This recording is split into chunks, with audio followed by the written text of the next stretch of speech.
નમસ્કાર મિત્રો, આપણે આજે ચર્ચા કરવાના છીએ કે તમે કઈ રીતે જી સેટનું ફોર્મ એપ્લાય કરી શકો છો.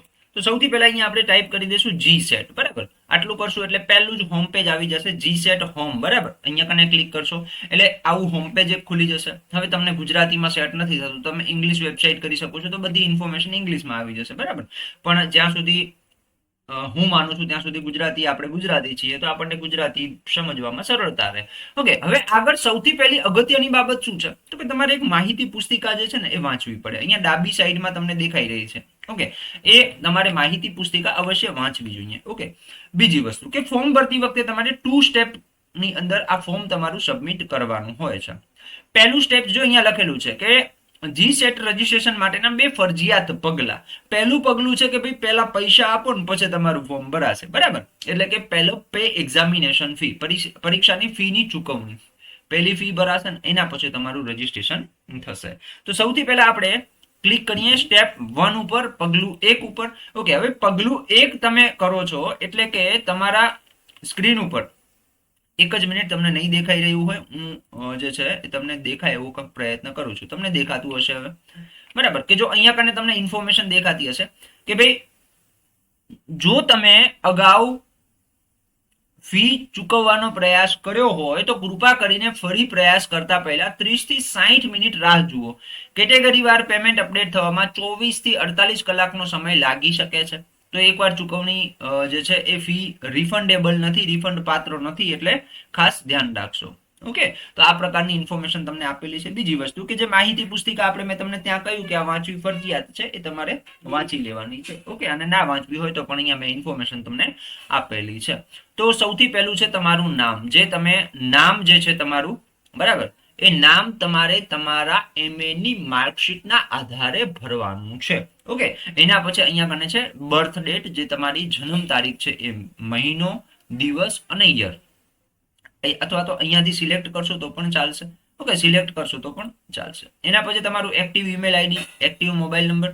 પછી તમારો જે એમએ ની અંદર જે સબ્જેક્ટ છે એ તમારે અહીંયા કને સિલેક્ટ કરવાનો છે. ઓકે, ચોઈસ એક્ઝામિનેશન સેન્ટર જે તમારું નજીક પડતું હોય એ તમે સિલેક્ટ કરી શકો છો. એના પછી ચોઈસ કેટેગરી, ચૂઝ કેટેગરી. બરાબર ને, ચોઈસ કો કે ચૂઝ કો, ચોઈસ ચૂઝ કો. બરાબર, તો એમાં જે તમને કેટેગરી લાગુ પડતી હોય, જેમ કે એસસી બીસી છે, એસટી છે, એસસી છે, જે પણ હોય એ તમે સિલેક્ટ કરી શકો છો. હવે જો બીજી વસ્તુ શું છે કે એસસી કેટેગરી કે જનરલ કેટેગરી, બરાબર, જે પણ કેટેગરીમાં આવતા હો એ સિલેક્ટ કર્યા બાદ તમારે સિલેક્ટ કરવાનું છે પીડબ્લ્યુડી કેટેગરી, એટલે કે તમે ફિઝિકલ રીતે ડિસેબલ છો કે નથી. બરાબર, જો યસ કરશો તો તમારે 100 રૂપિયા જ ફી ભરવાની થશે. બરાબર, અહીંયા કને ફી આવી જશે 100 રૂપિયા. જો અહીંયા હું કેટેગરી સિલેક્ટ કરું અને પીડબ્લ્યુડી યસ, તો અહીંયા કને યસ તો 100 રૂપિયા ફી ભરવાની થશે. જો નથી તો 900 રૂપિયા ફી ભરવાની થશે. બરાબર, તો આટલી માહિતી ભર્યા પછી તમારે અહીંયા કને સિલેક્ટ કરવાનું છે યસ. બરાબર, મેં ગુજરાત સ્ટેટ એવું કહેવા માંગે છે કે મેં આ બુલેટિન વાંચ્યું છે. ઓકે, અને એના માટે હું સહમત છું, એની નિયમો બધા મને બંધન કરતા રહેશે. અને બરાબર, પછી અહીંયા સબમિટ કરો છો એટલે આ પહેલું સ્ટેપ તમારું અહીંયા કને શું થાય છે, પૂરું થાય છે. બરાબર, હવે આગળ વધીએ સ્ટેપ 2 ની અંદર. જો મિત્રો, ફી ભરતી વખતે પણ તમે અલગ અલગ જે માધ્યમો છે એ માધ્યમો દ્વારા તમે ફી ભરી શકો છો. જેમ કે ડેબિટ કાર્ડ છે, ક્રેડિટ કાર્ડ છે, પ્રીપેડ કાર્ડ છે. બરાબર, એના માધ્યમથી તમે ફોર્મ જે ફી એપ્લાય કરી શકો છો. ઇન્ટરનેટ બેન્કિંગના માધ્યમથી કરી શકો છો. યુપીઆઈ આઈડી એટલે કે ગૂગલ પે છે, ફોન પે છે. બરાબર, વોટ્સઅપ થી પણ તમે પે કરી શકો છો. ઓકે, યુપીઆઈ આઈડી થી પણ પે કરી શકો છો. ઓકે, તો આ બધી જે બધા જે ઓપ્શન છે એ ઓપ્શનના માધ્યમથી તમે ફોર્મ જે છે એ ભરતી વખતે ફી એપ્લાય કરી શકો છો. ઓકે, ચલો તો હવે ફી ભરી દઈએ અને ફી ભર્યા બાદ આપણે સ્ટેપ 2 માં વધીએ આગળ. સ્ટેપ 1 પૂરું કર્યા પછી જે પે એક્ઝામિનેશન ફી પહેલું પગલું તમે પૂરું કરો છો એટલે પહેલા પગલા બાદ તમને ઓર્ડર નંબર મળે છે તમારી રિસિપ્ટની અંદર અને એસબીઆઈ પે રેફરન્સ આઈડી મળે છે. ઓકે, તો એ ઓર્ડર નંબર અને રેફરન્સ નંબર, આ બંને રેફરન્સ આઈડી જે છે તમારી જે તમે ફી ભરો છો એની અંદર તમને રિસિપ્ટની અંદર આપેલી છે. ઘણી વખત એવું થતું હોય છે કે વિદ્યાર્થી ફોર્મ ભરતી વખતે જે છે ટ્રાય કરે છે પણ ક્યાંક ને ક્યાંક એનું જે ટ્રાન્ઝેક્શન છે એ ફેલ થઈ જતું હોય છે. તો 48 કલાક અથવા 24 કલાક પછી તમે ફરી ટ્રાય કરો છો તો થઈ જાય છે. ઓકે, એટલે એમાં કાંઈ મૂંઝાવાની જરૂર નથી. તો હવે અહીંયા આપણે આ સ્ટેપમાં આવી ગયા છીએ અને હવે આપણે આગળ રેફરન્સ આઈડી અને જે ઓર્ડર નંબર છે એ નાખી અને લોગિન કરીશું. લોગિન કર્યા બાદ તમારી સામે કંઈક આ પ્રકારનું જે છે એ બોક્સ એક ખુલી જશે. બરાબર, અહીંયા લેફ્ટ સાઈડમાં વેલકમ, અહીંયા જેમને પણ રજીસ્ટ્રેશન કરેલું છે એમનું નામ આવી જશે. ઓકે, અને આગળ વધીએ અહીંયા ક્લિક કરીશું એટલે વળી પાછું એક બોક્સ તમારી સામે આવી જશે. બરાબર, હવે અહીંયા કને જે નવું ડાયલોગ બોક્સ આવે છે અહીંયા કને તમારે તમને કદાચ દેખાઈ નહીં રહ્યું હોય પણ હવે દેખાશે. Just a minute. ઓકે, હવે દેખાતું હશે. બરાબર, અહીંયા કને પણ તમારે શું નથી કરવાનું તો કે બેક સ્પેસ નથી કરવાનું. ઓકે, તો આ પણ ખાસ ધ્યાન રાખીશું ને. અહીંયા કને તમારે માહિતી નાખવાની છે, અરજદારનું પૂરું નામ, પછી એનો જે પાસપોર્ટ સાઇઝનો સ્કેન કરેલો પાસપોર્ટ સાઇઝનો ફોટો છે એ નાખવાનો છે, જન્મ તારીખ, પછી અહીંયા જે મેલ કે ફિમેલ સિલેક્ટ કરવાનું છે, પિતાશ્રીનું નામ, માતાશ્રીનું નામ, બરાબર, ચોઈસ કેટેગરી, પછી પીડબ્લ્યુડી જે આગળ આપણે ડિટેલ નાખી હતી એ જ છે. બરાબર, એક્ઝામિનેશન સેન્ટર, સબ્જેક્ટ, પછી પોસ્ટ ગ્રેજ્યુએશનની ડિગ્રી જે છે એ તમે કરેલી છે. બરાબર, એમએ કરેલું છે, જે પણ વિષય સાથે એ તમે અહીંયા કને તમારે સિલેક્ટ કરી દેવાનું છે. બરાબર, એમએ, માસ્ટર ઓફ એજ્યુકેશન, પછી માસ્ટર ઓફ આર્ટ્સ, બરાબર, જે કર્યું છે એ તમારે સિલેક્ટ કરવાનું છે. ઓકે, એના પછી અહીંયા કને તમારે છે કે પાસ કરેલી છે કે એપેરિંગ છે, એટલે કે પાસ કરેલી છે કે અત્યારે રનિંગ છે. બરાબર, પોસ્ટ ગ્રેજ્યુએશનની એક્ઝામિનેશન છે એ. ઓકે, એ સિલેક્ટ કરવાનું છે.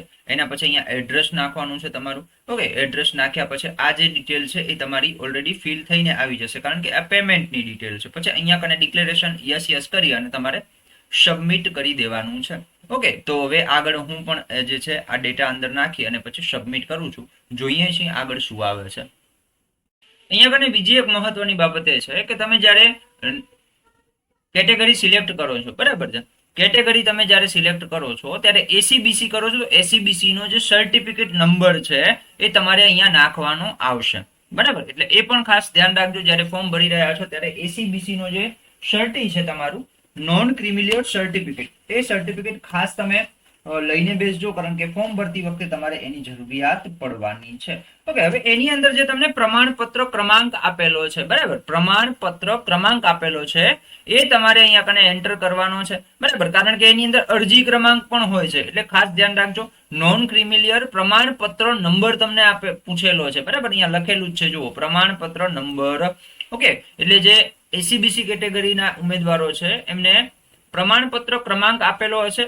જેમ કે અહીંયા કને એક્ઝામ્પલ તરીકે આપણે લઈએ કે 574, બરાબર, /2024 એવી રીતે તમને આપેલો હશે. ઓકે, જે પણ તમે જે વર્ષે કઢાવેલું હશે અહીંયા કને આપેલું હશે, તો એ પણ ધ્યાન રાખીશું. પછી આ ક્રિમિલિયર સર્ટી તમે કયા વર્ષે કઢાવેલું છે એ તમારે અહીંયા કને ડેટ સિલેક્ટ કરવાની થશે. ઓકે, તો અહીંયા કને આપણે એક્ઝામ્પલ માટે એક ડેટ સિલેક્ટ કરી લઈએ. બરાબર, ચલો. ઓકે, હવે બીજી એક વસ્તુ કે જો અહીંયા કને છે ને જે 3 વર્ષ માટે માન્ય હોય ને 3 વર્ષ જ આવશે, આગળનું નહીં આવે, કારણ કે આગળનું માન્ય જ નહીં ગણે. ઓકે, કારણ કે તમને બધાને ખબર હશે કે એસીબીસી સર્ટી 3 વર્ષ જ માન્ય ગણે. ઓકે, ચલો, તો આટલી વસ્તુ ક્લિયર છે. ઓકે, છતાં પણ કાંઈ તમારી પ્રશ્ન હોય, ક્વેરી હોય તો મને કોમેન્ટ બોક્સમાં જણાવજો, તો હું તમને એનો પ્રત્યુત્તર આપવાનો પ્રયત્ન કરીશ. તો આ ડિટેલ નાખ્યા પછી આપણે સબમિટ ઉપર ક્લિક કરીએ. બરાબર છે, સબમિટ ઉપર ક્લિક કરીશું. તો મિત્રો, તમે જ્યારે સ્ટેપ 2 પૂર્ણ કરો છો પછી તમારું જે ફોર્મ છે એ કમ્પ્લીટ થઈ અને તમારું જે ડેશબોર્ડ છે એના ઉપર આવી જાય છે. ઓકે, તો ફોર્મ તમારું સબમિટ થઈ ગયેલું છે, એનો તમને રજીસ્ટ્રેશન નંબર પણ મળી જાય છે. બરાબર, પગલું 2 તમે પૂરું કરો છો, સ્ટેપ 2 પૂર્ણ કરો છો એટલે એની જે ફોર્મની જે પેલી છે પ્રિન્ટ એ તમે લઈ શકો છો.